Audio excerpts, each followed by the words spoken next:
Welcome back to Primetime News, and a special welcome if you're watching on onespotmedia.com. Up first this evening, relatives and friends of Chieftain Campbell are demanding justice for his death. The man was beaten by a mob and subsequently died at hospital. The people who knew him staged a demonstration in response to the case. Now the police in the meantime are probing the brutal killing. Here's Dwayne Anderson with that report. Blocked roads and placards on display in what is usually a quiet rural southern Manchester community. The residents of Victoria Town are irate because one of their own is dead and they want those responsible for his death to be brought to justice. Chieftain Campbell was mobbed and badly beaten by people in Mandeville who accused him of wrongdoing. He later died at hospital. The people are angry and frustrated. They say whatever his killers accused him of, they were wrong, because Mr. Campbell was one of their best sons. He served as member of the school board and many other boards in the community.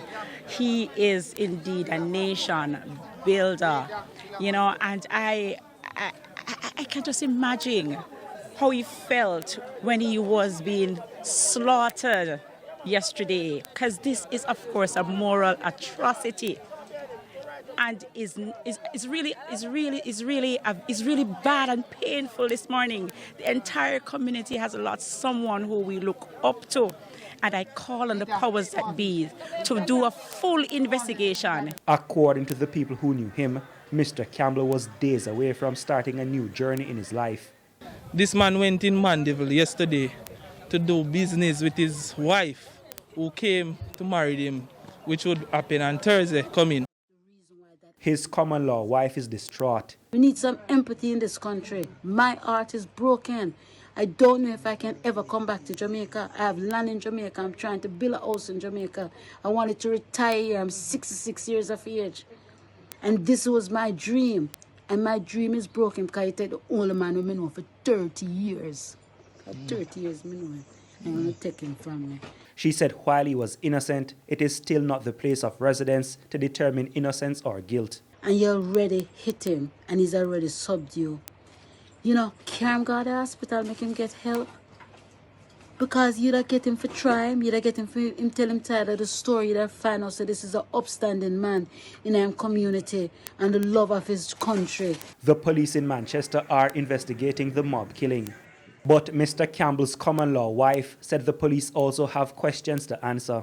Lean up, say a wait on vehicle. How much time is the police stop van, stop taxi and put people in it and say carry them go to hospital? And nobody did that. And now the police are saying that the reason why that happened is because it's foot patrol. One resident in the meantime wants Jamaicans to be vigilant of some new criminal schemes. He theorizes that the real criminals may have been the instigators of the mob attack. He was approached and robbed by criminals who, after robbing him, called out that this man did a robbery, so they accused him wrongfully after robbing him. I would like to implore to members of the public, desist from contributing or participating in acts of terror against our own brothers. There are criminals going around robbing people, calling out that they are criminal and getting the public help to beat the person who is the victim of the crime. And this has been happening for a while. It's a trend in Kingston, and I'm finding out that it's currently in Maypen, Mandeville, and other towns. Dwayne Anderson, TVJ News.